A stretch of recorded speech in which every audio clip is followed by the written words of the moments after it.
বগুড়ায় যমুনা নদীর পশ্চিম পাশে প্রায় ৪৫ কিলোমিটার দীর্ঘ একটা বাঁধ আছে।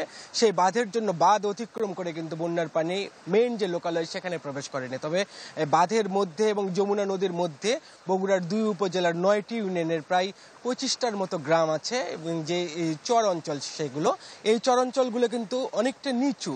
এই নিচু হওয়ার ফলে গতকাল বৃহস্পতিবার থেকে শুরু করে কিন্তু এই নিচু অঞ্চলগুলো ডুবতে শুরু করছিল, যেহেতু গতকালকে যমুনা বিপদসীমার উপরে উঠেছে এবং আজকে কিন্তু যমুনা বিপদসীমার ৫২ সেন্টিমিটার উপর দিয়ে প্রবাহিত হচ্ছে। যখন এই যমুনার পানি আসলে বাড়ার পর থেকেই কিন্তু নিচু যে অঞ্চলগুলো আছে সেই অঞ্চলগুলো ডুবতে শুরু করেছে। একই সাথে বগুড়ার যমুনার মধ্যে যে সারিয়াকেন্দ্রের কাজলা ইউনিয়ন আছে, কাজলা ইউনিয়নের ট্যাংরাকুড়া যে চর, সেই চরে বয়স প্রায় ৩৫ বছর পুরাতন একটা চর। এই চরের যে সড়কগুলো আছে সেই সড়কগুলো, মাটির সড়কগুলোই মূলত বন্যা নিয়ন্ত্রণ বাঁধ হিসেবে ব্যবহৃত হয় এবং এই সড়কগুলো কিন্তু দীর্ঘদিনের পুরাতন সড়ক হওয়ার ফলে আজকে এই একটি গ্রামের সড়কের অন্ততপক্ষে ২টি জায়গায় ভেঙে গেছে। ২টি জায়গা ভেঙে যাওয়ার ফলে যে যমুনার যে পানি, সেই পানি কিন্তু এই সড়ক ভেদ করে এখানে প্রায় শতাধিক বাড়িতে প্লাবিত হয়েছে। এবং আমরা সকাল থেকে এখানে এসে যেটা লক্ষ্য করেছি, বেশ যাদের বাড়িতে আসলে পানি উঠেছে তারা কিন্তু চরম বেকায়দায় পড়েছেন এবং তাদেরকে হাঁটু পানির মধ্যে এবং প্রচন্ড স্রোতের মধ্যে কিন্তু তাদেরকে এলাকায় এখানে থাকতে হচ্ছে এবং অনেকেই কিন্তু বাড়িঘর ছেড়ে চলে গেছেন। তবে তারা যেটা বলছেন যে গত ২ দিন থেকে যমুনার পানি বৃদ্ধি পেয়েছে, তবে তার আগে থেকেই কিন্তু তারা যখন পানি বৃদ্ধি শুরু হয়েছে তখন থেকেই কিন্তু তারা পানির মধ্যে বন্দী থাকলেও এই এলাকায় কিন্তু এখন পর্যন্ত তাদের হাতে কোনো ত্রাণ এসে পৌঁছায়নি। এখন কিন্তু তারা সব ধরনের কাজই কিন্তু কোনো প্রকার কাজই তারা করতে পারছেন না। একই সাথে এই এলাকাতে এই চরগুলোতে কিন্তু প্রচুর পরিমাণে ফসল আবাদ হতো, সেই ফসলগুলোও কিন্তু এর মধ্যে ডুবে গেছে এবং যদি দ্রুত পানি না নামে তাহলে এই এলাকায় যে সমস্ত ফসলগুলো লাগানো হয়েছে, পাট হইতে শুরু করে অন্যান্য যে ফসল, সেই ফসলগুলো কিন্তু এখন পর্যন্ত পানির নিচে আছে এবং আরও যদি ২-৩ দিন পানির নিচে থাকে তাহলে কিন্তু এই ফসলগুলো কিন্তু আর নেওয়া যাবে না। পানি উন্নয়ন বোর্ড বলছে যে আরও কয়েকদিন পানি বাড়বে এবং এই পানি নামতে কিন্তু ২ সপ্তাহের বেশি সময় লাগবে। অতএব বলাই যায় এই এলাকার মানুষ এখন যেহেতু পানির মধ্যে ডুবে আছে, একই সাথে এই এলাকার মানুষ কিন্তু ফসল হারানোর সম্মুখীন এরই মধ্যে হয়েছে। দৃষ্টি। জি শাহী, ধন্যবাদ আপনাকে। আমরা একটু শেরপুরের কি অবস্থা সেটি জানতে চাচ্ছি। রাব্বি, শেরপুরের বন্যা পরিস্থিতির খবর আমাদেরকে একটু বলুন যে লাস্ট আপডেট কি, আর প্রশাসনের পক্ষ থেকে কোনো পদক্ষেপ নেওয়া? নগদের কাছে সব গ্রাহকই প্রিয়, তাই তো সারা দেশে ক্যাশ আউট চার্জ সবচেয়ে কম হয়েছে কিনা?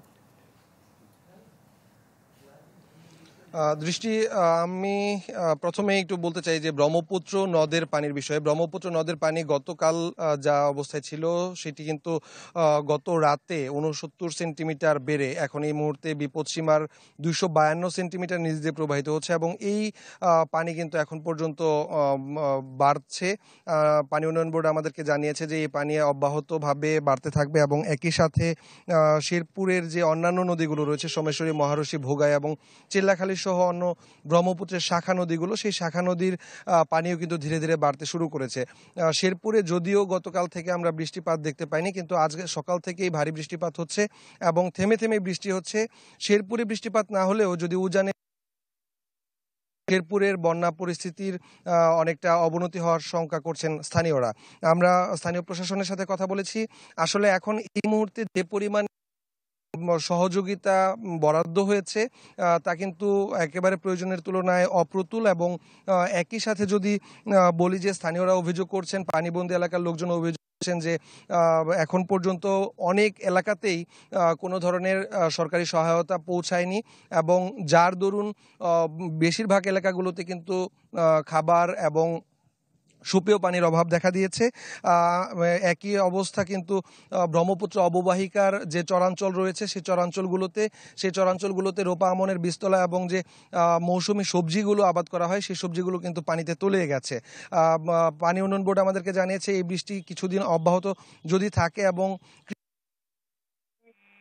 এই অবস্থাতে আগামী 7 দিন বা 10 দিন থাকে তাহলে কিন্তু শেরপুরে যে রোপা আমনের বীজতলা রয়েছে সেই বীজতলার বেশ ক্ষতি হবে এবং সবজিরও কিন্তু বেশ ক্ষতি হবে। এখন পর্যন্ত আমরা কোনো জায়গাতেই আসলে সরকারি সহায়তা পৌঁছানোর বিষয়ে খুব বেশি একটি তদারকি লক্ষ্য করিনি এবং পানিবন্দী এলাকার মানুষ এই মুহূর্তে গত 3 দিন যাবৎ অনেক এলাকাতে চুলোয় পানি জমার কারণে 3 দিনও বাড়িতে রান্না করতে পারেনি বলেও আমাদেরকে অভিযোগ করেছেন।